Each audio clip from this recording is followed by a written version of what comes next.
തുടർച്ചയായ 8ാം ദിവസവും ബ്രഹ്മപുരത്തെ പുക നിയന്ത്രിക്കാനായിട്ടില്ല. ചുമതല ഏറ്റെടുത്തതിന് തൊട്ടുപിന്നാലെ എറണാകുളം കളക്ടർ NSK ഉമേഷ് ബ്രഹ്മപുരത്തെത്തി. മാലിന്യ പ്ലാന്റിൽ നിന്ന് പുക വമിക്കുന്നത് തുടരുന്ന സാഹചര്യത്തിലാണ് കളക്ടറുടെ സന്ദർശനം.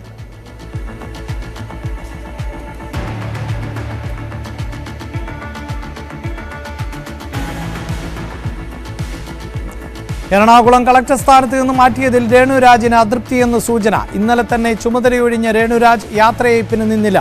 പുതിയ കളക്ടർക്ക് ചാർജ് കൈമാറാനും രേണുരാജ് എത്തിയില്ല. വിവരങ്ങളുമായി MS അനീഷ് കുമാർ ചേരുന്നുണ്ട്. അനീഷ് കുമാർ, കളക്ടറിന് ഈ തീപിടുത്തവുമായി ബന്ധപ്പെട്ട ഉത്തരവാദിത്തത്തിൽ നിന്ന് ഒഴിഞ്ഞു മാറാനാകില്ല എന്ന് കഴിഞ്ഞ ദിവസം ഹൈക്കോടതി അടക്കം പരാമർശിച്ചിരുന്നു. ഇപ്പോഴിതാ പുതിയ കളക്ടർ ചുമതലയേറ്റു. അതിന് തൊട്ടു പിന്നാലെ ബ്രഹ്മപുരത്ത് കളക്ടർ എത്തി എന്നുള്ളതാണ് റിപ്പോർട്ട്. എന്താണ് വിവരങ്ങൾ?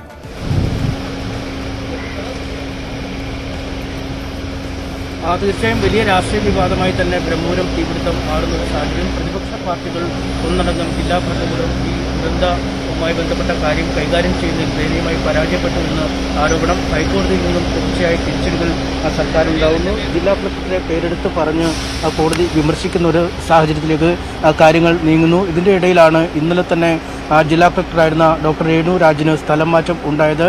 രാത്രി തന്നെ എറണാകുളം ജില്ലയുടെ ചുമതല ഒഴിഞ്ഞ് അവർ യാത്രയപ്പ് സമ്മേളനത്തിൽ പോലും പങ്കെടുക്കാതെ ഇവിടെ നിന്നും മടങ്ങുകയാണ് ഉണ്ടായത്. ഒപ്പം വനിതാ ദിനവുമായി ബന്ധപ്പെട്ട ഒരു ഫേസ്ബുക്ക് പോസ്റ്റ് ഇറക്കുകയും ചെയ്തിരുന്നു. എന്തായാലും വരികൾക്കിടയിലൂടെ വായിക്കാൻ കഴിയുന്നത് രേണുരാജിൻ്റെ പ്രതിഷേധം തന്നെയാണ് എന്നാണ് നമുക്ക് അത്തരത്തിൽ വായിക്കാൻ കഴിയുന്നത്. എന്തായാലും രാവിലെ 9:15 ഒരുപക്ഷെ കളക്ടറേറ്റിൽ എത്തുമെന്ന ഒരു കാര്യമാണ് കളക്ടറേറ്റിലെ ജീവനക്കാരെ അറിയിച്ചത്. അതായത് പുതിയ കളക്ടറെ വരവേറ്റ ശേഷം ചാർജ് ഒഴിഞ്ഞ ശേഷമേ പോവുകയുള്ളൂ എന്നൊക്കെ പറയുകയും ചെയ്തു. പക്ഷേ എന്നാൽ രാവിലെ അവർ എത്തിയില്ല. ഇതേ തുടർന്നാണ് അവർക്ക് കടുത്ത അതൃപ്തി ഇപ്പോഴും ഈ വിഷയവുമായി ബന്ധപ്പെട്ട് എന്ന് മനസ്സിലാക്കാൻ സാധിക്കുന്നത്. കാരണം ഇന്നലെ ഉച്ചയോടുകൂടി ഉത്തരവിറങ്ങുന്നു. ഇന്ന് രാവിലെ എത്തിയപ്പോൾ പുതിയ കളക്ടർ എറണാകുളം ജില്ലയിലുണ്ടാകുന്നു. അദ്ദേഹം പ്രാഥമികമായി തന്നെ അവലോകന യോഗം നടത്തിയ ശേഷം നേരിട്ട് വന്നത് ഏതാണ്ട് ചുരുങ്ങിയ നിമിഷങ്ങൾക്കുള്ളിൽ ചുമതലയേറ്റ് തൊട്ടു പിന്നാലെ ബ്രഹ്മപുരത്തേക്കാണ് വന്നിരിക്കുന്നത്. ഇവിടെ കൊച്ചി മേയർ M അനിൽകുമാറും മറ്റ് ശ്രീനിജൻ MLA അടക്കമുള്ള ജനപ്രതിനിധികൾ,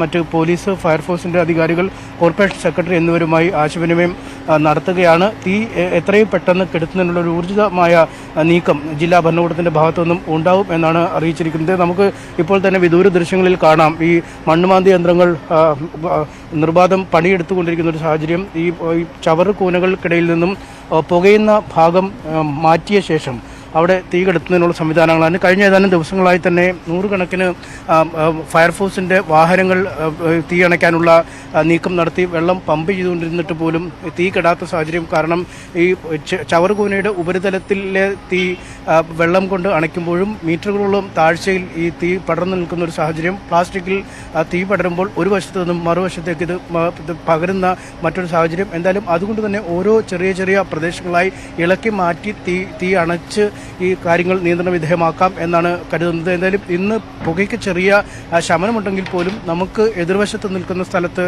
പൂർണ്ണമായും തീ നിയന്ത്രണ വിധേയമായിട്ടില്ല എന്ന് വേണം കരുതാൻ. അവിടെ നിന്നും വലിയ രീതിയിലുള്ള പുക വരുന്നു. ഇന്ന് വൈകുന്നേരം അല്ലെങ്കിൽ നാളെ ഉച്ചയോടുകൂടി ഈ പുകയുടെ കാര്യത്തിൽ ഒരു വലിയ അളവ് വരെ പരിഹാരമുണ്ടാക്കാൻ കഴിയുമെന്ന പ്രതീക്ഷയാണ്. എന്തൊക്കെ തന്ത്രങ്ങളാണ് ഇനി ഇക്കാര്യവുമായി ബന്ധപ്പെട്ട് ആവിഷ്കരിക്കേണ്ടത്, എന്തൊക്കെ സന്നാഹങ്ങൾ ഇനി വേണ്ടിവരും എന്നതൊക്കെ സംബന്ധിച്ച് വളരെ വിശദമായാണ് ചർച്ചയാണ് ഇവിടെ നടക്കുന്നത്. എന്തായാലും അടുത്ത കോടതി ഈ വിഷയം പരിഗണിക്കും മുമ്പ് പൂർണ്ണമായും ഈ തീ അണയ്ക്കുന്നതിനുള്ളൊരു നീക്കമാണ് സർക്കാരിൻ്റെ ഭാഗത്തുനിന്നും ഉണ്ടാക്കിയത്. എന്തായാലും വലിയ നാണക്കേടാണ് കൊച്ചി കോർപ്പറേഷനും സംസ്ഥാന സർക്കാരിനും ഈ മാലിന്യ നിർമ്മാർജ്ജന പ്ലാന്റിലെ പുകയിൽ നിന്നും ഉണ്ടായത്. അത് എത്രയും പെട്ടെന്ന് മാറ്റി ഒരു കുറ്റമറ്റ മാലിന്യ നിർമ്മാർജ്ജന സംവിധാനത്തിലേക്ക് ബ്രഹ്മപുരത്തെ മാറ്റുകയാണ് ലക്ഷ്യം.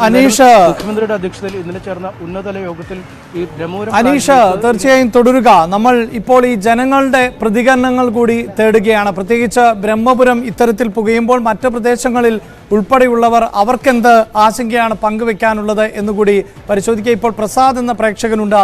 പ്രസാദ്, താങ്കളുടെ പ്രദേശത്ത് ഈ മാലിന്യം ഏതെങ്കിലും തരത്തിലൊക്കെ ബുദ്ധിമുട്ടുകൾ സൃഷ്ടിക്കുന്നുണ്ടോ? ഞാനിവിടെ കാടാമ്പുഴ എന്ന സ്ഥലത്താണ് വിളിക്കുന്നത്. നമുക്ക് ഇവിടെ പഞ്ചായത്തില് കുറച്ച് ദിവസങ്ങളായിട്ട് മാലിന്യം കൊണ്ടുപോകാൻ വേണ്ടിയിട്ട് കുറച്ച് സ്ത്രീകൾ വരുമായിരുന്നു. കളക്ട് ചെയ്ത് വെച്ചിരുന്ന അതെ. ഒരു 50 രൂപ ചാർജ് ഞങ്ങളെ കയ്യിൽ നിന്ന് ഈടാക്കുന്നുണ്ട് എക്സ്ട്രാ.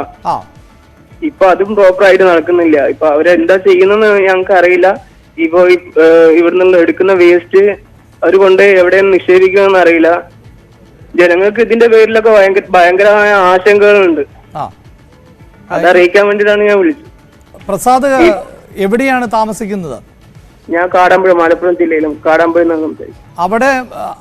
അവിടെ എന്താണ് മാലിന്യ പ്രശ്നം ഉള്ളൊരു പ്രദേശമാണോ?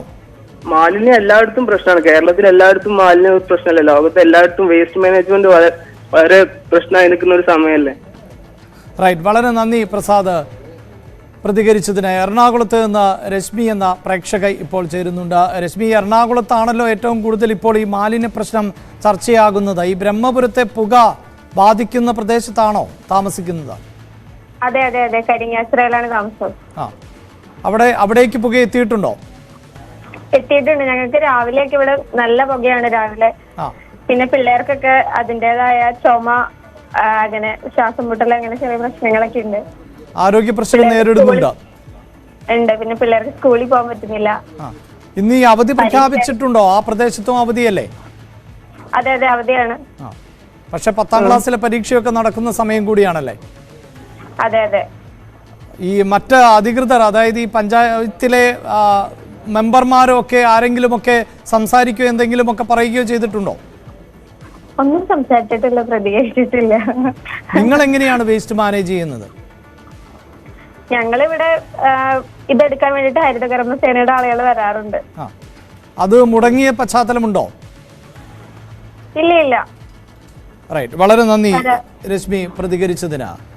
അനീഷ്, പ്രേക്ഷകർ അവരുടെ ബുദ്ധിമുട്ടുകളടക്കം പറയുന്ന പശ്ചാത്തലമുണ്ട്. നേരത്തെ മലപ്പുറത്ത് നിന്ന് വിളിച്ച പ്രേക്ഷകൻ പറയുന്നു അവിടെയും ഈ വേസ്റ്റ് പ്രോപ്പറായല്ല എടുത്തുകൊണ്ട് പോകുന്നത്.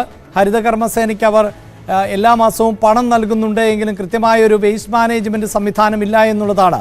കൊച്ചിയിൽ ഇപ്പോൾ ഈ വേസ്റ്റ് ശേഖരിക്കാത്തൊരു സാഹചര്യമുണ്ടല്ലോ അനീഷ്, അത് എത്രത്തോളം ജനങ്ങൾക്ക് ബുദ്ധിമുട്ടുണ്ടാക്കുന്നുണ്ട്?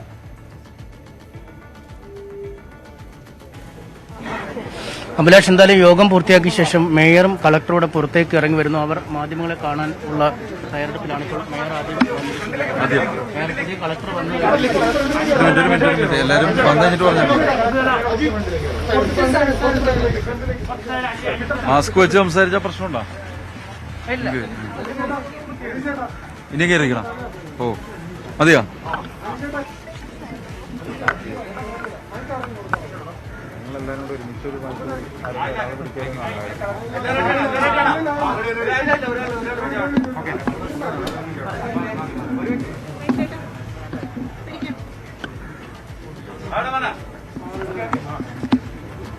യെസ്, ചോദിച്ചോളൂ. അല്ല, ആക്ഷൻ പ്ലാൻ പുതിയതല്ല. പക്ഷേ ആദരണീയനായ നമ്മുടെ ജില്ലാ കളക്ടർ ഇന്ന് രാവിലെ അദ്ദേഹം ചുമതലയെടുത്ത് ഉടനെ തന്നെ അദ്ദേഹം ഇവിടെ വന്നു. ബഹുമാന്യനായ MLA-യും ഈ പ്രദേശത്തിന്റെ പ്രശ്നങ്ങൾ മനസ്സിലാക്കിക്കൊണ്ട് നേരത്തെയും ഇടപെടുന്നുണ്ട്. അദ്ദേഹവും ഇവിടെ വന്നു. അപ്പോൾ വന്നതിന്റെ പശ്ചാത്തലത്തിൽ ഞാനും MLA-യും ചേർന്ന് മിനിങ്ങാന്ന് ഈ ഏകോപനത്തിന് വേണ്ടി കുറേയധികം നടപടികൾ സ്വീകരിക്കുകയും ആ ഏകോപനം കുറെ കൂടി ഭംഗിയായി വരികയും ഒക്കെ ചെയ്തിട്ടുണ്ട്. ഇന്ന് ബഹുമാന്യനായ കളക്ടർ സത്യത്തിൽ ഇവിടെ നടക്കുന്ന പ്രവർത്തനങ്ങൾ എന്താണെന്ന് മനസ്സിലാക്കുകയും അതിലെന്തെങ്കിലും തരത്തിലുള്ള ചെറിയ ചെറിയ പോരായ്മകൾ ഉണ്ടെങ്കിൽ ആ പോരായ്മകളിൽ അതിവേഗതയിൽ അദ്ദേഹം ഇടപെടുകയും ചെയ്തിട്ടുണ്ട്. ഉദാഹരണത്തിന് നേരത്തെ തന്നെ ഞങ്ങൾ ഹിറ്റാച്ചികളുടെ എണ്ണത്തിൽ ഒരു കുറവുണ്ടായിരുന്നു. അത് സ്വാഭാവികമായി സംഭവിച്ച കാരണം നമ്മുടെ ഇവിടെ നിലവിലുണ്ടായിരുന്ന ഹിറ്റാച്ചികൾ ഒന്നതിന്റെ എണ്ണം വളരെ പരിമിതമായിരുന്നു, രണ്ട് അതിൽ ഡ്രൈവർമാരെ കിട്ടാനുള്ള പ്രയാസങ്ങൾ ഉണ്ടായിരുന്നു. പക്ഷെ ഇന്നലെ മുതൽ നഗരസഭയും ജില്ലാ ഭരണകൂടവും എല്ലാവരും യോജിച്ച് 2 ദിവസമായി പ്രവർത്തിക്കുന്നത് കൊണ്ട് തന്നെ മിനിങ്ങാന്ന് മുതൽ നമുക്ക് രാത്രി ഒരു ഫുൾ ഫ്ലെഡ്ജ്ഡ് ആയിട്ട് വർക്ക് ചെയ്യാൻ കഴിഞ്ഞിട്ടുണ്ട്. ഇന്നലെ മുതൽ തന്നെ നമ്മുടെ ഹിറ്റാച്ചികളുടെ എണ്ണം ഏതാണ്ട് 10-40 ഹിറ്റാച്ചികൾ, കൃത്യമെണ്ണത്തിനാണ് 52 ഹിറ്റാച്ചികൾ ഇപ്പോൾ ഒരേ സമയം രാവിലെ പ്രവർത്തിക്കാൻ കഴിഞ്ഞു. ഫയറിന്റെ ഒരു പൊതുവായ വിലയിരുത്തൽ എന്ന് പറഞ്ഞാൽ ഏതാണ്ട് 70% സ്ഥലങ്ങളിൽ അവർക്ക് അവരുദ്ദേശിച്ച പോലെയുള്ള ഈ പുകയാതിരിക്കാൻ വേണ്ടിയിട്ടുള്ള നടപടികൾ ഹിറ്റാച്ചി ഉപയോഗിച്ച് ചെയ്യാൻ കഴിഞ്ഞുവെന്നാണ്. ഇന്നിപ്പോൾ ഞങ്ങൾ ചർച്ച ചെയ്ത് തീരുമാനിച്ച പ്രധാനപ്പെട്ട കാര്യം ഈ പകല് നടക്കുന്ന പ്രവർത്തനത്തിന്റെ അതേ തീവ്രത നമുക്ക് രാത്രിയിലും വേണം. അപ്പോൾ രാത്രി നമുക്ക് ഇത്രയും ഹിറ്റാച്ചികൾ സാധാരണഗതിയിൽ രാത്രി നമുക്ക് ഒരേപോലെ നമുക്ക് വർക്ക് ചെയ്യാൻ പറ്റാത്ത സാഹചര്യം ഉണ്ടായിരുന്നു.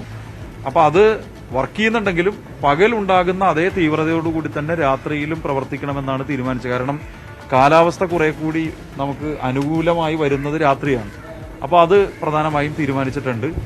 മാസ്കുകൾക്കൊക്കെ കുറച്ച് ഷോർട്ടേജ് ഉണ്ടായിരുന്നു നേരത്തെ. നിങ്ങളിൽ പലരും ഇടയ്ക്കിടയ്ക്ക് റിപ്പോർട്ട് ചെയ്തിരുന്നു. അത് ജില്ലാ കളക്ടർ അന്നും ഇടപെട്ടിരുന്നു, ഞങ്ങൾ കോർപ്പറേഷൻ ഇടപെട്ടിരുന്നു. കോർപ്പറേഷൻ തന്നെ 100-300 മാസ്ക് കൊടുത്തു. ഇപ്പോൾ ജില്ലാ ഭരണകൂടം കുറെ മാസ്ക് കൊടുത്തു. ഇപ്പോൾ ആസ് ഇറ്റ് ഈസ് ഫയറിനെ സംബന്ധിച്ച് മാസ്കുകളുടെ ഒന്നും ദൗർലഭ്യമില്ല. പ്രധാനപ്പെട്ട പ്രശ്നം മാസ്കുകൾ ഔട്ട് ഓഫ് സ്റ്റോക്ക് ആകുന്നു എന്നാണ്. അവരുടെ പ്രത്യേക തരത്തിലുള്ള മാസ്ക്, നമ്മളിപ്പോൾ സാധാരണ അണിയുന്ന മാസ്ക് അല്ല, അല്ലെങ്കിൽ ഞാൻ അണിഞ്ഞിട്ടുള്ള N91 പോലെയല്ല, പക്ഷെ അവർക്ക് വർക്ക് ചെയ്യാൻ കുറെ കൂടി പ്രത്യേകതയുള്ള മാസ്ക് ഉണ്ട്. അപ്പോൾ ആ മാസ്ക് ഇപ്പോൾ ഞങ്ങൾ കൊടുത്തത് കൂടാതെ ജില്ലാ ഭരണകൂടവും കൊടുത്തിട്ടുണ്ട്. ആരോഗ്യ സംബന്ധമായ കാര്യങ്ങളിൽ കുറെ കൂടി ശക്തമായ ഒരു ഇടപെടൽ നമ്മുടെ ആരോഗ്യ വിഭാഗം നടത്തിക്കൊണ്ടിരിക്കുന്നുണ്ട്. ഇന്ന് മുതൽ ഞങ്ങൾ ഇപ്പോൾ തീരുമാനിച്ചിട്ടുള്ള ഒരു കാര്യം, ഒരു പ്രൈവറ്റ് ആംബുലൻസ് കൂടി ഇവിടെ തയ്യാറാക്കുക എന്നുള്ളതാണ്. ഇവിടെ ഉള്ള ആംബുലൻസും ഇവിടെ ഉള്ള ഈ നമ്മുടെ ഓക്സിജൻ കൺട്രോൾ റൂമും എല്ലാം കൂടാതെ ഒരു ആംബുലൻസ് അത്യാവശ്യം ഫയറിൽ ആരെങ്കിലും അല്ലെങ്കിൽ സാധാരണ രോഗികളെ കൊണ്ടുപോകേണ്ടി വന്നു കഴിഞ്ഞാൽ അതിനു വേണ്ടിയിട്ട് ഒരു ആംബുലൻസ് കൂടി സ്വകാര്യ മേഖലയിൽ നിന്നാണെങ്കിൽ കൂടി തയ്യാറാക്കി നിർത്തുക. 2, എയർ ക്വാളിറ്റി. അതാണ് ഇപ്പോൾ മാധ്യമങ്ങൾ പറയുന്ന ഏറ്റവും പ്രധാനപ്പെട്ട പ്രശ്നം. രാവിലെ കാറ്റിന്റെ ഗതി അനുസരിച്ച് പല സ്ഥലങ്ങളിലും ഇപ്പോഴും ഈ പുക ഇങ്ങനെ നിൽക്കുന്നതുകൊണ്ട് അത് ഒരു പ്രയാസമായി വരുന്നത് എല്ലാവരും ചൂണ്ടിക്കാണിച്ചിരുന്നു. ഏതായാലും അതിൽ ഒന്ന് പഠിക്കാൻ ജില്ലാ കളക്ടർ ഉത്തരവാദിത്തപ്പെട്ട ആളുകളോടെല്ലാം ആവശ്യപ്പെട്ടിട്ടുണ്ട്. ഈ കാറ്റിന്റെ ഗതി അനുസരിച്ച് അതിലുണ്ടാകുന്ന അതായത് പുക ഉണ്ടാകുന്ന വെളുപ്പിന് സമയത്ത് ചില പ്രത്യേക സ്ഥലങ്ങളിൽ കാറ്റിന്റെ ഗതി അനുസരിച്ചാണല്ലോ വരുന്നത്. അപ്പോൾ അതിൻ്റെ ഒരു എയർ ക്വാളിറ്റി കൂടി പഠിക്കാൻ അതിൻ്റെ റെസ്പോൺസിബിൾ ആയിട്ടുള്ള ആളുകളോട്, പൊല്യൂഷൻ കൺട്രോൾ ബോർഡിനോട് അദ്ദേഹം ആവശ്യപ്പെടാൻ തീരുമാനിച്ചിട്ടുണ്ട്. അപ്പോൾ ഇതൊക്കെയാണ് പൊതുവായി എനിക്ക് പറയാനുള്ളത്. ബാക്കി അദ്ദേഹം പറയും. നഗരത്തിൽ നിന്ന് മാലിന്യ നീക്കം കാര്യക്ഷമമായി നടക്കുന്നില്ല. അമ്പലമേട്ടിലേക്ക് മാലിന്യം ഇപ്പോൾ നിലവിലുള്ളത് കൊണ്ടുപോകുന്നതാണ് പറഞ്ഞിരുന്നത്, പക്ഷേ കാര്യക്ഷമമായിട്ട് നടക്കുന്നില്ല. കാര്യക്ഷമമായിട്ടല്ല, നടക്കാൻ കഴിയാത്ത ചില സാഹചര്യങ്ങൾ വന്നു. കാരണം ഈ പറയുന്ന സ്ഥലങ്ങളിലേക്ക് കൊണ്ടുപോകുന്നതിൽ നേരത്തെ ഉണ്ടായിരുന്ന ബഹുമാന്യായ കളക്ടർ ഇടപെട്ടെങ്കിലും ആ പ്രശ്നം തീർക്കാൻ കഴിഞ്ഞിരുന്നില്ല. പക്ഷേ മാലിന്യ നീക്കം നമ്മൾ നടത്തും, അതിൽ യാതൊരു സംശയമില്ല. കാരണം മാലിന്യം നീക്കാതിരിക്കാൻ കഴിയില്ല. അത് എങ്ങനെ വേണം, എന്താണ് അത് എന്ന കാര്യം തീർച്ചയായിട്ടും ഞങ്ങൾ വീണ്ടും ചർച്ച ചെയ്ത് അക്കാര്യത്തിലൊരു തീരുമാനം ഉണ്ടാക്കും. ഏതായാലും നഗരത്തിൽ റോഡുകളിൽ മാലിന്യം കെട്ടിക്കിടക്കുന്ന ഒരു അവസ്ഥ ഒഴിവാക്കുന്നതിന് വേണ്ടിയിട്ടുള്ള ഒരു പരിശ്രമം ഞങ്ങളുടെ ഭാഗത്തുനിന്നുണ്ടാവും. അല്ല, നീട്ടിക്കൊണ്ട് പോകില്ലെന്നാണ് ഞാൻ പറഞ്ഞത്. അല്ല, നമ്മൾ മനസ്സിലാക്കേണ്ടത്, നിങ്ങൾക്കിപ്പോൾ അവർ പറയുന്നത് നമ്മൾ അവിടെ ചെന്ന് കണ്ട് ഈ വർക്ക് കണ്ടാലാണ്. അപ്പം നമ്മൾ ഇവിടെ നിന്ന് ഇത് നോക്കുമ്പോൾ നമുക്ക് പരിപൂർണമായും മനസ്സിലാവില്ല. ഇത് അവിടെ ചെന്ന് കാണുമ്പോഴാണ് അതിൻ്റെ ഒരു സ്ഥിതിഗതി നമുക്ക് മനസ്സിലാവുള്ളൂ. കാരണം ഇതിലെ പ്രധാനപ്പെട്ട പ്രശ്നം പ്ലാസ്റ്റിക്, ഭക്ഷണ മാലിന്യം, അതുപോലെ തന്നെ റബ്ബർ, എന്തെല്ലാം ഉണ്ട്, ഇതെല്ലാം കൂടി ഒരുമിച്ച് കിടക്കുന്ന ഒരു അന്തരീക്ഷം ഈ പറഞ്ഞ സ്ഥലങ്ങളിലൊക്കെ ഉണ്ട്. വർഷങ്ങളായി കിടക്കുന്ന ലെഗസി വേസ്റ്റൊക്കെ ഉൾപ്പെടെയുണ്ട്. അപ്പോൾ സ്വാഭാവികമായും സംഭവിക്കുന്ന അതിന് ഒരു കൂനയിൽ തീ പിടിച്ച് കഴിയുമ്പോൾ മോളിൽ നിന്ന് എത്ര അണച്ചു കഴിയുമ്പോഴും അത് പുകഞ്ഞ് അകത്ത് നിൽക്കുകയാണ് ചെയ്യുന്നത്. അതുകൊണ്ടാണ് ഈ ഹിറ്റാച്ചിയുടെ വർക്ക് ഏറ്റവും ഇമ്പോർട്ടൻ്റ് ആകുന്നത്. ആ ഹിറ്റാച്ചിയുടെ വർക്ക് നമ്മൾ ശരിയാണ്, നമുക്ക് എല്ലാവർക്കും പെട്ടെന്ന് തീർക്കണമെന്നുണ്ട്. അവർക്കും നേരത്തെ തന്നെ തീർക്കാൻ കഴിയുമെന്നായിരുന്നു ഫയർ ഡിപ്പാർട്ട്മെന്റിന്റെ പ്രതീക്ഷ. ഫയർ ഡിപ്പാർട്ട്മെന്റിന്റെ പ്രതീക്ഷ അനുസരിച്ചിട്ടുള്ള കാര്യങ്ങളാണ് മേയറാണെങ്കിലും കളക്ടറാണെങ്കിലും ഒക്കെ ആളുകളോട് പറഞ്ഞുകൊണ്ടിരിക്കുന്നത്. പക്ഷേ അസാധാരണമായ ഒരു അന്തരീക്ഷം അവിടെ ഉള്ളതുകൊണ്ട് തന്നെയാണ് അവർക്ക് പരിപൂർണമായും ഇക്കാര്യം നമ്മൾ ആഗ്രഹിക്കുന്ന വേഗതയിൽ നിർവഹിക്കാൻ കഴിയാതിരിക്കുന്നത്. പക്ഷെ ഫയർ ഡിപ്പാർട്ട്മെന്റ് വളരെ ആത്മാർത്ഥമായി തന്നെ പ്രവർത്തിക്കുന്നുണ്ട്. അവർക്ക് ആവശ്യമായ സൗകര്യങ്ങളാണ് നമ്മൾ കൊടുക്കുന്നത്. അതിലെന്തെങ്കിലും തരത്തിലുള്ള ചെറിയ പോരായ്മകൾ ഉണ്ടെങ്കിൽ ആ പോരായ്മകൾ ഞങ്ങൾ ഇടപെട്ട് വളരെ സ്പെസിഫിക് ആയി തന്നെ ഇടപെട്ടുകൊണ്ടിരിക്കുകയാണ്. അതാണ് ഞാൻ പറഞ്ഞത്, എത്ര പ്രാധാന്യം നമ്മുടെ സർക്കാരും ജില്ലാ ഭരണകൂടവും ഇതിൽ കൊടുക്കുന്നു എന്നതിന്റെ ഒന്നാന്തരം ഉദാഹരണമാണ്. ചുമതലയേറ്റ് അദ്ദേഹം വേറെ ഒരു മീറ്റിംഗ് പോലും നടത്താതെ രാവിലെ തന്നെ അദ്ദേഹം ഇങ്ങോട്ട് വന്നത്. അപ്പോൾ അദ്ദേഹത്തിന്റെ പ്രവർത്തനത്തിന്റെ ഒരു എത്ര തീവ്രമായിട്ടാണ് നമ്മുടെ ജില്ലാ ഭരണകൂടം ഇടപെടുന്നത് എന്നതിന്റെ കൂടി സൂചനയാണിത്. തീർച്ചയായിട്ടും നമുക്ക് ഈ പ്രശ്നങ്ങൾ പരിഹരിക്കാൻ കഴിയുക തന്നെ ചെയ്യും. നമ്മൾ ഒരു മോറൽ സപ്പോർട്ട് നമ്മുടെ ഫയർ ഫൈറ്റിംഗ് ഡിപ്പാർട്ട്മെന്റിനും അവർക്കും കൊടുക്കണം. കാരണം ഈ പുറത്തു വരുന്ന ചില, ഞങ്ങൾക്ക് നിങ്ങളോട് പറയാനുള്ളൊരു കാര്യം അതാണ്, പുറത്തു വരുന്ന ചില, ഇപ്പോൾ ഇവിടെ ഫയറുകാർ തന്നെ എൻ്റെ ശ്രദ്ധയിൽപ്പെടുത്തിയൊരു കാര്യം, 2018 മറ്റോ എടുത്തൊരു ചിത്രം, പഴയ ഒരു ഫയറിന്റെ സമയത്ത് എടുത്തൊരു ചിത്രം വാട്സപ്പിൽ വ്യാപകമായി പ്രചരിക്കുകയാണ്. അപ്പോൾ അങ്ങനെയൊക്കെ വരുമ്പോൾ എന്താണ് ചിത്രം എന്ന് ഞാനിപ്പോൾ നിങ്ങളോട് പറയുന്നില്ല. ഈ ചവറുകൂനയുടെ ഇടയിലുള്ളൊരു ഫോട്ടോ, അവരുടെ ഒരു ഉദ്യോഗസ്ഥൻ്റെ ഫോട്ടോ, അന്ന് എന്തോ ആരോ എടുത്തതിൻ്റെ ഫോട്ടോ ഇപ്പം ഇങ്ങനെയാണ് ഇവർ ചെയ്തുകൊണ്ടിരിക്കുന്നത്. നിങ്ങൾ കണ്ടിട്ടുണ്ടാവും. ഇപ്പം ഞാൻ പറഞ്ഞാൽ മനസ്സിലായി കാണും നിങ്ങൾക്ക് എന്താണെന്ന്. അതുവരെ പ്രചരിക്കുകയാണ്. ഇതൊക്കെ ഞാൻ പറയുന്നത് അവരുടെ മൊറലിനെ ബാധിക്കുന്ന കാര്യമാണ്. അവർ വളരെ ശക്തമായി കാര്യങ്ങൾ ചെയ്യുമ്പോൾ പുറത്തിങ്ങനെ ചെയ്യുന്നില്ല എന്നുള്ളൊരു ഒരു പ്രതീതി പോയാൽ സ്വാഭാവികമായും ഇപ്പോൾ പ്രളയകാലത്ത് ജോലി എടുക്കുന്ന പോലെയാണ് അവർ ജോലി എടുക്കുന്നത്. മത്സ്യത്തൊഴിലാളികൾ ചെയ്ത പോലെ ഒരു ജീവൻ പണയം വെച്ചുകൊണ്ടുള്ള വർക്കാണ് അവർ ചെയ്യുന്നത്. ഇപ്പോൾ ആദ്യത്തെ ദിവസം മുതൽ ഞങ്ങൾ വന്ന് കാണുമ്പോൾ, ഞാൻ വന്ന് കാണുമ്പോഴുള്ള RFO അദ്ദേഹത്തിന് ഒരുപാട് അസുഖങ്ങളുണ്ടായിട്ടും, അദ്ദേഹത്തിന് പനിയുണ്ട്, പലതരം പ്രശ്നങ്ങളുണ്ടായിട്ട് അദ്ദേഹം വീണ്ടും അദ്ദേഹമാണ് ഈ കാര്യം ഇപ്പോൾ ഈ മീറ്റിങ്ങിൽ അദ്ദേഹം തന്നെ ശ്രദ്ധപ്പെടുത്തി. അപ്പോൾ സ്വാഭാവികമായി അത് അവരുടെ മാനസികമായ അവരുടെ ആത്മവീര്യത്തെ തകർക്കുന്ന ഒരു പ്രശ്നമാണ്. അതുകൊണ്ട് എനിക്ക് ദയവായി നിങ്ങളോട് എല്ലാവരോടും അഭ്യർത്ഥിക്കാനുള്ളത്, ആത്മാർത്ഥമായ ഒരു പരിശ്രമം തന്നെയാണ് നമ്മുടെ എല്ലാ വകുപ്പുകളും ഏകോപിപ്പിച്ച് നടത്തുന്നത്. പോരായ്മകൾ പല സന്ദർഭങ്ങളും വരുന്നുണ്ടാകാം, വരുന്നില്ലെന്നൊന്നും ആർക്കും പറയാൻ പറ്റില്ല. ആ പോരായ്മകൾ കാണുമ്പോഴെല്ലാം നമ്മൾ തിരുത്തുന്നുണ്ട്, നമ്മളത് ഇടപെട്ട് പരിഹരിക്കുന്നുണ്ട്. ഒരു മിനിറ്റ് ഞാൻ കംപ്ലീറ്റ് ചെയ്യട്ടെ. ഫയർഫോഴ്സിന് വീഴ്ച വന്നെന്നല്ല പറഞ്ഞത്,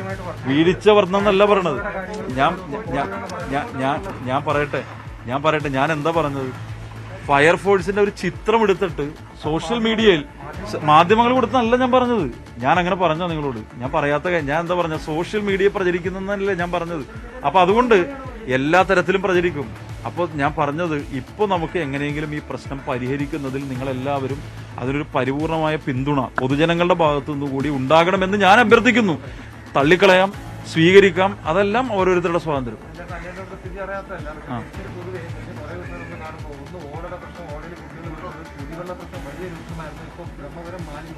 ജനജീവിതം ദുസ്സഹമാവുന്ന രീതിയിലാണ് അധികൃതരിൽ നിന്നും നടപടി ഇല്ല എന്നതാണ് ആരോപണം. സോഷ്യൽ മീഡിയയിൽ വളരെ മോശം ഡിസ്ട്രിക്ട് അഡ്മിനിസ്ട്രേഷനെ കുറിച്ചും കോർപ്പറേഷനെ കുറിച്ചും പോയിക്കൊണ്ടിരിക്കുന്നു. മേയറുടെ രാജിയാണ് പ്രതിപക്ഷം ആവശ്യപ്പെടുന്നത്. ഇത്രയും മോശം അവസ്ഥയിലാണ് കൊച്ചിയിലെ നഗരവാസത്തിന്റെ കാര്യം എന്നുള്ള കാര്യം താങ്കൾ ശ്രദ്ധപ്പെടുന്നുണ്ടോ? താങ്കളുടെ രാജി ആവശ്യത്തോടുള്ള പ്രതികരണം? അല്ല, രാജി ഇപ്പോൾ അവർ രാഷ്ട്രീയമായ ഒരു ആക്ഷേപത്തെ സംബന്ധിച്ച് പ്രതികരിക്കാനൊന്നും ഞാനില്ല. പക്ഷേ അത് അവർക്ക് ആവശ്യപ്പെടാനുള്ള സ്വാതന്ത്ര്യമുണ്ട്. അവരൊരു രാഷ്ട്രീയ പാർട്ടിയാണ്, മുന്നണിയാണ്. അവർക്ക് അഭിപ്രായ വ്യത്യാസങ്ങൾ ഉണ്ടാകുമ്പോൾ അത് ആവശ്യപ്പെടാനുള്ള എല്ലാ സ്വാതന്ത്ര്യവും അവർക്കുണ്ട്. പക്ഷേ എല്ലാ വിമർശനങ്ങൾക്കിടയിലും പ്രവർത്തിക്കുക എന്നുള്ളതാണ് ഒരു ഭരണാധികാരിയെ സംബന്ധിച്ച് ചെയ്യേണ്ട ഒരു കാര്യം. വിമർശനങ്ങൾ സ്വാഭാവികമാണ്. താങ്കൾ തന്നെ പറഞ്ഞ പോലെ കുടിവെള്ളത്തിന്റെ പ്രശ്നം വരുന്നു, മറ്റു ചില പ്രശ്നങ്ങൾ ഒരുമിച്ച് വരുമ്പോൾ സ്വാഭാവികമായും പൊതുജനങ്ങളുടെ ഭാഗത്തുനിന്ന് വിമർശനം ഉണ്ടാവും, മാധ്യമങ്ങളുടെ ഭാഗത്തുനിന്ന് വിമർശനം ഉണ്ടാവും, സോഷ്യൽ മീഡിയയുടെ ഭാഗത്തുനിന്ന് വിമർശനം ഉണ്ടാവും. ആ വിമർശനങ്ങളെല്ലാം ഞാൻ കാണുന്നുണ്ട്, മനസ്സിലാക്കുന്നുണ്ട്. ഞാൻ നിങ്ങളോട് പറഞ്ഞൊരു കാര്യം അതാണ്, ഞങ്ങൾ വളരെ ആത്മാർത്ഥമായി എല്ലാ നിലയിലും ചെയ്യാൻ കഴിയുന്ന മുഴുവൻ പ്രവർത്തനങ്ങളും നടത്തുന്നുണ്ട്. തീർച്ചയായിട്ടും അതിൽ അതൃപ്തിയുള്ള ആളുകൾ വിമർശിച്ചുകൊണ്ടിരിക്കും, അത് മറ്റൊരു പ്രശ്നം. പക്ഷെ ഞങ്ങളുടെ ഇപ്പോഴത്തെ ശ്രദ്ധ ഈ പ്രശ്നം പരിഹരിക്കുക എന്നുള്ളതാണ്.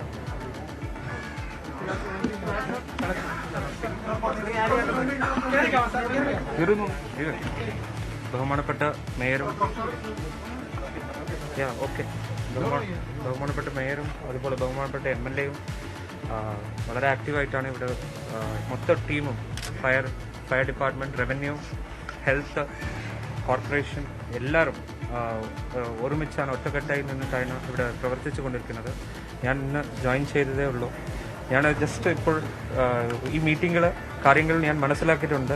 തീർച്ചയായിട്ടും കോർപ്പറേഷനുടെ സപ്പോർട്ടോടും ജനപ്രതിനിധികളുടെ സപ്പോർട്ടായിട്ടും എല്ലാ ഡിപ്പാർട്ട്മെൻറ്റുകളുടെ സപ്പോർട്ടായിട്ടും തീർച്ചയായിട്ടും അടിയന്തരമായിട്ട് ഈ ബ്രഹ്മപുരം ഫയറും അതുപോലെ ലോങ് ടേം സൊല്യൂഷൻസും നമ്മളെല്ലാവരും തീർച്ചയായിട്ടും ഇതിലൊരു പരിഹാരം, പെർമനന്റ് സൊല്യൂഷൻ നമ്മൾ കണ്ടുപിടിക്കും. തീർച്ചയായിട്ടും ഒരു നല്ല ടീമായിട്ട് നമ്മൾ പ്രവർത്തിക്കാം. അതിൽ നിങ്ങളെല്ലാവരുടെ പിന്തുണയും വേണം.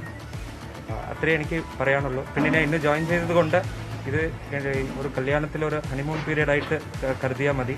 അത് കഴിഞ്ഞിട്ട് കല്യാണത്തിലുള്ള ഫൈറ്റ്സ് എല്ലാം നമ്മൾ ചെയ്യാം. Thank you.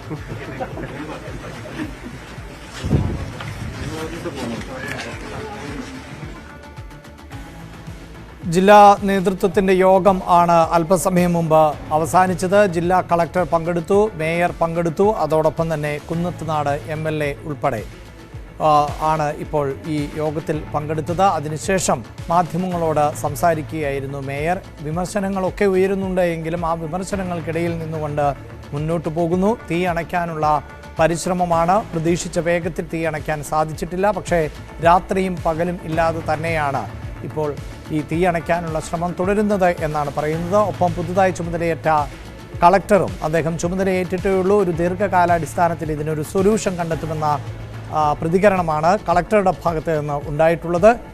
MS Aneesh Kumar ചേരുന്നുണ്ട്. അനീഷ്, എന്താണ് ഈ യോഗശേഷം വ്യക്തമാക്കുന്നത് മേയർ ഉൾപ്പെടെയുള്ളവർ?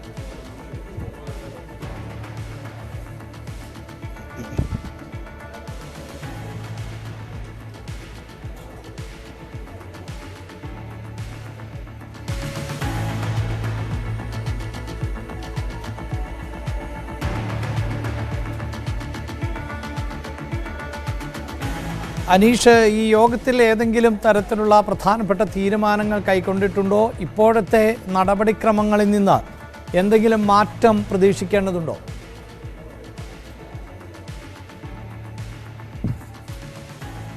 നടപടിക്രമങ്ങൾ അല്ലെങ്കിൽ പുതിയ തീരുമാനങ്ങൾ എന്ന രീതിയിൽ യോഗത്തിൽ നിന്നും ഒന്നും ഉണ്ടായിട്ടില്ല എന്നാണ് നമുക്ക് മനസ്സിലാക്കാൻ കഴിയുന്നത്. പക്ഷേ നിലവിലെ സ്ഥിതിഗതികൾ പുതിയ കളക്ടർ വിലയിരുത്തി. ഒപ്പം MLAയും കൊച്ചി മേയറും കോർപ്പറേഷൻ സെക്രട്ടറിയും ഫയർഫോഴ്സിന്റെയും പോലീസിന്റെയും ഒക്കെ ഉന്നത ഉദ്യോഗസ്ഥരും യോഗത്തിലുണ്ടായിരുന്നു. എന്തായാലും നിലവിൽ നടക്കുന്ന നടപടിക്രമങ്ങൾ ഊർജിതമാക്കുന്നതിനുള്ളൊരു തീരുമാനം തന്നെയാണ് ഇന്നത്തെ യോഗത്തിൽ എടുത്തിരിക്കുന്നത്. അദ്ദേഹം ചാർജ് എടുത്തിട്ട് ഏതാണ്ട് മണിക്കൂറുകൾ മാത്രമാവുന്നുള്ളൂ. അതിനുശേഷം നേരെ എത്തിയത് ബ്രഹ്മപുരത്തേക്കാണ്. ഇവിടെ എത്തിയാണ് മേയർ അടക്കമുള്ളവരുമായി ചർച്ചകൾ നടത്തിയത്. എന്തായാലും ഈ പ്രശ്നം ഉടൻ പരിഹരിക്കും എന്ന ഉറപ്പാണ് അദ്ദേഹത്തിന് ജനങ്ങൾക്ക് നൽകാൻ കഴിയുന്നത്. ഒരു ടീമായി പ്രവർത്തിക്കുമെന്ന് അദ്ദേഹത്തിന്റെ വാക്കുകളും ഉണ്ട്. എന്തായാലും ഒരു ആദ്യത്തെ ഒരു കാലയളവ്, ആ കാലയളവിന് ശേഷം കൃത്യമായ സമഗ്രമായ സ്ഥിരമായ മാലിന്യ നിർമ്മാർജ്ജന സംവിധാനങ്ങൾ ഉണ്ടാകുമെന്നും അദ്ദേഹം ഉറപ്പ് നൽകുന്നു. എന്തായാലും പ്ലാന്റ് വിസിറ്റ് ചെയ്യാനുള്ള മാലിന്യ നിർമ്മാർജ്ജന കേന്ദ്രത്തിലേക്കുള്ള യാത്രയ്ക്കായി അദ്ദേഹം പുറപ്പെടുകയാണ്. അതിനുള്ള യാത്രയിലാണ് അദ്ദേഹം ഇപ്പോൾ. അതിനുള്ള തയ്യാറെടുപ്പുകൾ നടത്തുകയാണ്. Sir, 1 minute. ഈ ആളുകൾക്കൊരു ഉറപ്പ് നൽകാൻ കഴിയുമോ? ഈ പ്രശ്നം താൽക്കാലികമായി പരിഹരിക്കും, ഒപ്പം സ്ഥിരമായി ഈ മാലിന്യ പ്രശ്നം ഇല്ലാതാക്കാനുള്ളൊരു മൂവ്മെന്റ്? ഷുവർ, അതിനുവേണ്ടിയാണ് നമ്മൾ എല്ലാവരും ടീമായിട്ട് വർക്ക് ചെയ്യുന്നത്. തീർച്ചയായിട്ടും അത് ചെയ്യാൻ പറ്റും. We will work towards it from day 1.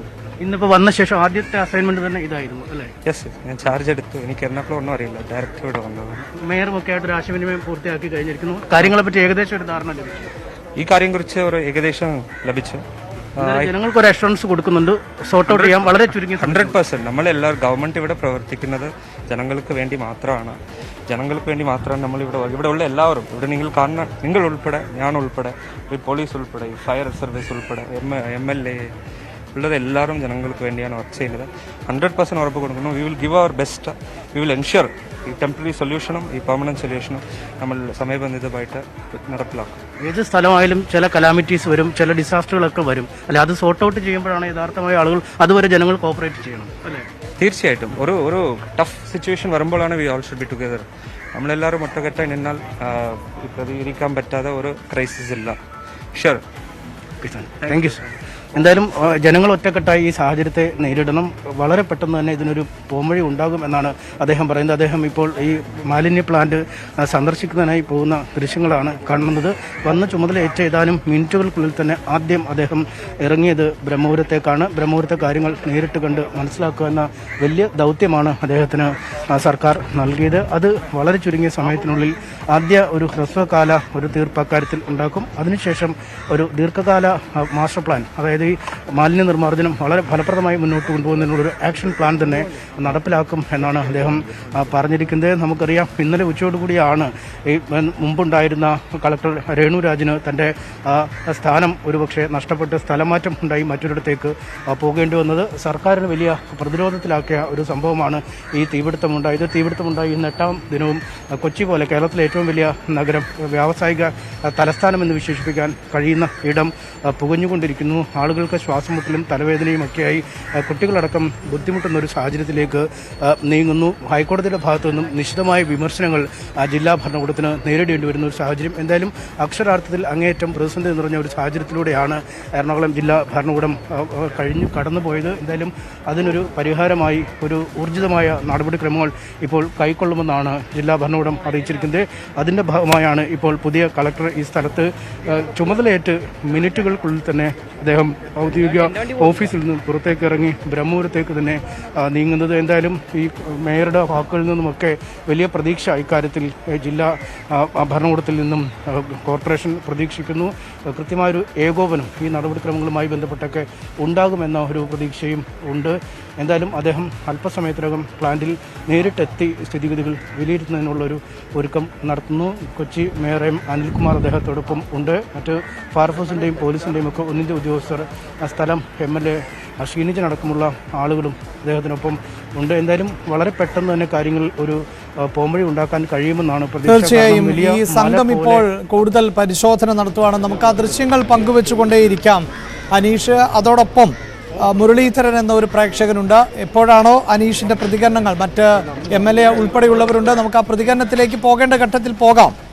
ഇപ്പോൾ മുരളീധരൻ എന്ന പ്രേക്ഷകൻ ചേരുന്നുണ്ട്. മുരളീധരൻ എവിടെ നിന്നാണ് സംസാരിക്കുന്നത്?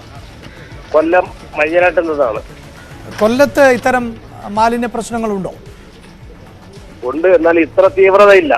ഇത് മയ്യനാട്ടിരിക്കുന്ന നമുക്ക് പോലും ശ്വാസം മുട്ടുന്ന ഒരവസ്ഥയാണ്. മാലിന്യ പ്രശ്നം ഇല്ലാഞ്ഞിട്ടും അതെ, ആ TV-യിൽ നിങ്ങൾ കാണിക്കുന്ന ദൃശ്യങ്ങളൊക്കെ കാണുമ്പോൾ നമുക്ക് പോലും ഇവിടുന്ന് ശ്വാസം മുട്ടുക. മനുഷ്യനല്ലേ ഇത് അനുഭവിക്കുന്നതെന്ന് ആലോചിച്ചിട്ട്. നമ്മളെ കാലാകാലങ്ങളിൽ അധികാരത്തിലെത്തുന്ന ഭരണകൂടങ്ങള് അപ്പോഴപ്പോൾ കാണുന്ന കാര്യങ്ങളിലേക്ക് ഇടകെട്ട് പോകുന്നതുകൊണ്ടാണ് ഇതൊക്കെ ദീർഘവീക്ഷണമായി കൈകാര്യം ചെയ്യേണ്ട കാര്യങ്ങൾ വളരെ ലാഘവത്തോടും രാഷ്ട്രീയപരമായും കാണുന്നത് കൊണ്ടാണ് ഇത്തരം ദുരന്തങ്ങൾ നമ്മുടെ നാട് നേരിടേണ്ടി വരുന്നത്. ഇത്രയും കൂനകൂരി കിടക്കുന്ന ഒരു സാധനത്തിന് ആരെങ്കിലും യാഥാർത്ഥ്യമായി തീയിട്ടെന്ന് കൂട്ടിക്കൊണ്ട് ജനത്തിന് എത്ര ബുദ്ധിമുട്ടുണ്ടാവും എന്നുള്ള കാര്യങ്ങൾ ദീർഘവീക്ഷണമായി മനസ്സിലാക്കാത്ത, അല്ലെങ്കിൽ ഇത് കോൺട്രാക്ട് എടുത്തിരിക്കുന്ന ആളുകൾ ഉത്തരവാദിത്വപരമായ കാര്യങ്ങൾ ചെയ്യാൻ കഴിയാതെ വരുമ്പോൾ എന്തുകൊണ്ട് ഭരണകൂടം കയ്യും കെട്ടിയവഴെ കണ്ണും മൂടിയോടെ ഇരിക്കുകയല്ലേ രാഷ്ട്രീയം പറഞ്ഞു. ഇപ്പോൾ മറ്റൊരു പ്രേക്ഷക ലിസി എറണാകുളത്ത് നിന്നും വിളിക്കുന്നുണ്ട്. ലിസി, ഇപ്പോൾ ഈ ഉദ്യോഗസ്ഥരടക്കം അവിടെ എത്തിയിട്ടുണ്ട്. അവരടക്കം അവരുടെ നേരത്തെ ധരിച്ചിരുന്ന മാസ്ക് മാറ്റി മറ്റ് മാസ്കുകൾ വെക്കുന്നു. അതായത് അത്രമേൽ രൂക്ഷമാണ്. ഈ സാധാരണ മാസ്ക് ഒന്നും പോരാ എന്ന് ആ ദൃശ്യങ്ങളിൽ നിന്ന് തന്നെ മനസ്സിലാക്കാൻ സാധിക്കുന്നു. കളക്ടറും MLA-യും മേയറും ഒക്കെ അങ്ങനെയുള്ള സംവിധാനങ്ങളോടുകൂടിയാണ് ആ പ്രദേശത്തോടെ നടക്കുന്നത്. പക്ഷേ ജനങ്ങൾക്കെല്ലാം ഈ സംവിധാനങ്ങളൊന്നും പ്രാക്ടിക്കൽ അല്ല. എന്തൊക്കെ ബുദ്ധിമുട്ടാണ് നേരിടുന്നത്? സർ, ഇത് ഇപ്പോ ജനപ്രതിനിധിയുടെയും പിന്നെ കളക്ടറുടെയും അഭിപ്രായം നമ്മൾ അറിഞ്ഞു. വളരെ വളരെ ചെറുതായി പോകുന്നവരെയാണ് ഉദ്യോഗസ്ഥരും ഈ നമ്മളുടെ മേയറും ഒക്കെ ചെറുതായി പോകുന്ന പോലെ തോന്നിക്കും. ശരിക്കും അതല്ലേ സാർ എന്താ പറയണത്? ഇത്രയും രൂക്ഷമായിട്ട് ഞങ്ങളൊക്കെ ഇവിടെ രാവിലെ എഴുന്നേറ്റ് ഇപ്പൊ ടോയ്ലറ്റിന്റെ അകത്തേക്ക് കയറുമ്പോഴാണ് നമ്മൾക്ക് ഏറ്റവും ബുദ്ധിമുട്ട്. കാരണം അതിനകത്ത് ആ ചെറിയ ഇതിനകത്ത് നിറയെ ഈ പുകയായിരിക്കുള്ളൂ. നമുക്ക് രാവിലെ ഇരുന്നിട്ട് ഒന്നും ചെയ്യാൻ പറ്റില്ല. 50 വയസ്സ് കഴിഞ്ഞാൽ എന്നെ പോലുള്ള എല്ലാ സ്ത്രീകളുടെയും പ്രശ്നം ഇതാ. നമ്മൾക്ക് ശരിക്കും ശ്വാസം കിട്ടുന്നില്ല. ഈ വെയില് നന്നായിട്ട് ഉദിച്ചാൽ മാത്രമാണ് നമുക്ക് നമ്മളൊന്ന് ഓണാവണത്. അത്രയ്ക്ക് ബുദ്ധിമുട്ട്. വൈകുന്നേരം ആവുമ്പോ വീണ്ടും ഇതേ പ്രശ്നം തന്നെ. അത്രയ്ക്ക് കിടന്ന് നമ്മൾ ഈ ജനങ്ങൾ കഷ്ടപ്പെടുമ്പോ അവര് പറയുന്നു നിങ്ങളെല്ലാവരും ഞങ്ങളുടെ കൂടെ നിൽക്കും. നമ്മൾ എന്ത് ചെയ്യണം? എന്താ നമ്മൾ ചെയ്യേണ്ടത്?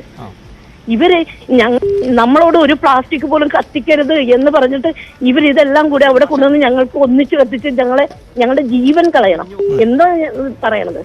തീർച്ചയായും ഈ വിഷപ്പുകയുടെ ഒരു ബുദ്ധിമുട്ട് നേരിടുന്ന പ്രേക്ഷകയാണ് ഇപ്പോൾ അഭിപ്രായം പങ്കുവച്ചത്. അവർ നേരിട്ട് അനുഭവിക്കുന്ന ബുദ്ധിമുട്ടുകളാണ് പങ്കുവച്ചത്. നാസർ എന്ന പ്രേക്ഷകൻ കൂടി ചേരുന്നുണ്ട്. നാസർ, താങ്കൾ ഈ കൊച്ചിയിൽ നിന്നും എറണാകുളത്ത് നിന്നുമൊക്കെ വിളിക്കുന്നവരുടെ പ്രതികരണങ്ങൾ ശ്രദ്ധിച്ചിട്ടുണ്ടാകും. അവിടെയുള്ളവർ അതുപോലെ ബുദ്ധിമുട്ട് നേരിടുകയാണ്. അതിനിടെ ഭരണകൂടം ഇത് ഇപ്പോൾ ശരിയാക്കി തരാം എന്നൊക്കെ പറയുന്നുണ്ട്. അതിനപ്പുറത്ത് കാര്യക്ഷമമായ ഒരു ഇടപെടലൊക്കെ പ്രതീക്ഷിക്കുന്നുണ്ടോ? സാർ, ഇതൊന്നും മനസ്സിലാകുന്നില്ല. കേരളത്തിൽ എന്ത് സംഭവിക്കുന്നു എന്നുള്ളതിനെ പറ്റിയുള്ള ഒരു ടെൻഡൻസിയാണ് കേരളത്തിലുള്ള ഒരു പ്രേക്ഷകനായ എനിക്കും. ഇത് നമ്മുടെ മക്കളൊക്കെ എറണാകുളത്ത് ജോലി ചെയ്യുന്നുണ്ട്. ആ കുട്ടികളൊക്കെ ഫ്യൂച്ചർ എന്താ ചെയ്യുന്നത്? എന്തോരം കോർപ്പറേഷൻ എത്ര മുനിസിപ്പാലിറ്റികളുണ്ട്. ഈ ഓരോ വീടുകളിലും ഉണ്ടാകുന്ന വേസ്റ്റുകൾ അത് ഡിവൈഡ് ചെയ്തിട്ട് അത് കപ്പ് ചെയ്തിട്ട് അതിനുള്ളൊരു സംവിധാനങ്ങൾ ഉണ്ടാക്കാനുള്ള ഒരു സജ്ജീകരണങ്ങൾ ഒരു മുനിസിപ്പാലിറ്റിക്കില്ലേ, ഒരു പഞ്ചായത്തിനില്ലേ? ഇവരെല്ലാം നമ്മളടുത്തു നിന്നും കാശുകളും കാര്യങ്ങളും വാങ്ങിക്കുന്നുണ്ടല്ലോ. അതിന് സെപ്പറേറ്റ് ആയിട്ടുള്ള എന്തെങ്കിലും ഒരു ട്യൂഷൻസ് കൊടുത്തിട്ട് ഇന്ന ജില്ലയിൽ ഇത്ര, ഇല്ലെങ്കിൽ ഇന്ന മുനിസിപ്പാലിറ്റി ഇത്ര ഹൗസ് വരുന്നു, അവിടെ അത് തന്നെയാണ് ഇന്നലെ ഹൈക്കോടതിയും പറഞ്ഞത്. ഇതൊക്കെ ഒരു മനുഷ്യന്റെ അവകാശമാണ്. ശുദ്ധമായ വായു ശ്വസിക്കാൻ പറ്റുക, ശുദ്ധജലം കുടിക്കാൻ ലഭിക്കുക അതൊന്നും അത്രമേൽ പ്രയാസകരമായ ഒന്നല്ല. അത്രമേൽ ഭരണകൂടത്തിന്റെ അനാസ്ഥ കൊണ്ടാണ് ആളുകൾ ഇങ്ങനെ ബുദ്ധിമുട്ടുന്നത്. ജോമോൻ ചങ്ങനാശ്ശേരിയിൽ നിന്ന് ചേരുന്നുണ്ട്. ജോമോൻ, ഇതിപ്പോൾ ദിവസങ്ങളായി വാർത്തയിൽ ഇടം പിടിക്കുന്നു. തീ അണയ്ക്കുന്നതോടുകൂടി ഈ വാർത്ത അത് പിന്തുടരുക എന്നത് മാധ്യമങ്ങൾക്കും സാധ്യമാകുന്ന കാര്യമല്ല. അവിടെ പിന്തുടരേണ്ടതും അതിന് പ്രാക്ടിക്കലായി സൊല്യൂഷൻ കണ്ടെത്തേണ്ടതും ഭരണകൂടമാണ്.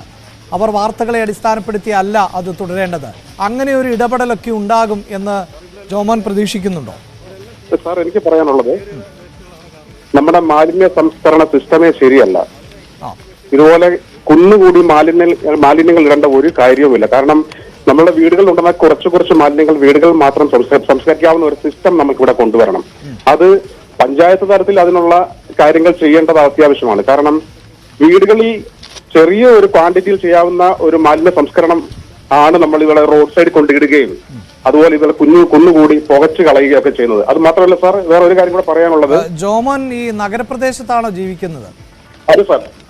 പക്ഷേ ഈ ഫ്ളാറ്റുകൾ അതുപോലെ റെസിഡൻഷ്യൽ ഏരിയകൾ അവിടെയൊക്കെ വളരെ സ്ഥലം കുറവല്ലേ? അപ്പോൾ അത് അത്രത്തോളം പ്രാക്ടിക്കലാണോ? അത് അത്ര ഏരിയ മാത്രം പറ്റും സാർ. നഗരത്തെ കാര്യം നമ്മൾ പരിഗണിക്കാം.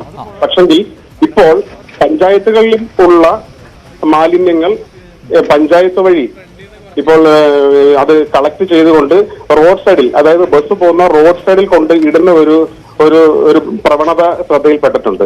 അതായത് ഇത് ചാക്കുകളിലാക്കി റോഡ് സൈഡിൽ കൊണ്ട് ഇടുകയും അത് സിസ്റ്റമാറ്റിക്കലി അത് നിർമ്മാർജ്ജനം ചെയ്യാതെ അല്ലെങ്കിൽ കയറ്റി വിടാതെ ഇപ്പോഴുള്ള പ്ലാസ്റ്റിക്കുകൾ ഈ നായ്ക്കളും മറ്റും അത് വലിച്ച് കീറുകയും റോഡിൽ ഇങ്ങനെ പരന്നു കിടക്കുന്നത് ഞാൻ കോട്ടയം ജില്ലയുടെ പല ഭാഗത്തും കണ്ടിട്ടുണ്ട്.